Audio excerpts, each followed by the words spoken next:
Cargo में 20 kilogram ice पकड़ी वही। श्रीलंका मोकिले वेंदड़ पार्सल में 3 किलो आइस हथ कई वही है, जिन ते पार्सल शेखपुरा वासण इन हवाले से उते बुक करायो हो। टी कार्रवाई जेका है वह कोरियर कंपनी ज़रिए ऑस्ट्रेलिया मोकिलियो वेंदड़ पार्सल में 7 किलो आइस हथ कई वही है।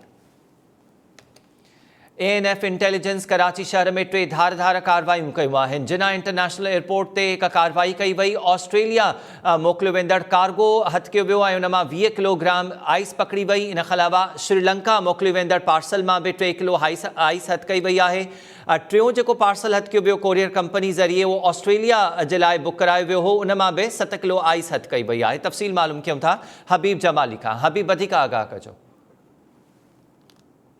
तरफा कराची एयरपोर्ट समेत बेन मुख्तलिफ हंधनि ते कार्रवाइयूं कयूं वियूं आहिनि। इन्हनि कार्रवाइयुनि दौरान मंशियात जी पर डे स्मगलिंग जी जेका कोशिश आहे उहा नाकाम बणाई वई आहे। तर्जुमान जो चवणु आहे त जिन्ना इंटरनेशनल एयरपोर्ट ते ऑस्ट्रेलिया लाइ बुक करायल कार्गो मां 20 किलो आइस हथ कई वई आहे।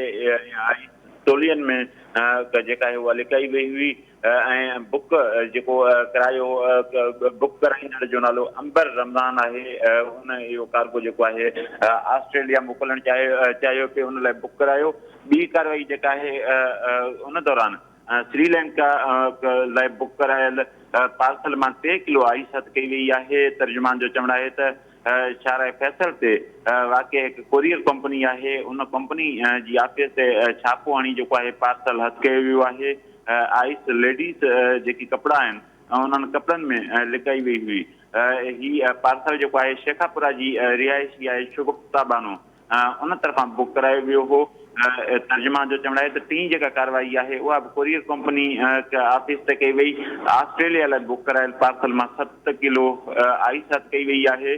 तर्जुमान जो चवणु आहे त ही आइस मुसल्ला जेकी आहिनि जाइ नमाज़ उनमें जेकी आहिनि उहे आइस लिकाई वई हुई ऐं पार्सल जंहिं करायो आहे उनजो नालो अरशद आहे ऐं उहो लाहौर जो रहवासी आहे।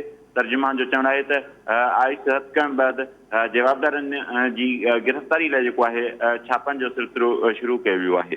जी हबीब जमाली, महिरबानी तफ़सील ॾियण जे लाइ।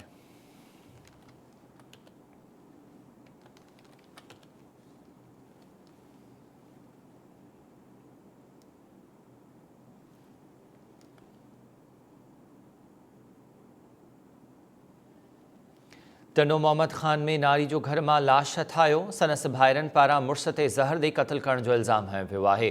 टनो मोहम्मद खान जी बख्तावर कॉलोनी में 38 वरनि जी आलिया ज़ाल अब्दुल गफ़ार शेख जो घर में लाश मिलियो। लाश अस्पताल मुंतक़िल कयो वियो। नारी जे वारसनि जो चवणु आहे त भेण खे सनस मुड़ुस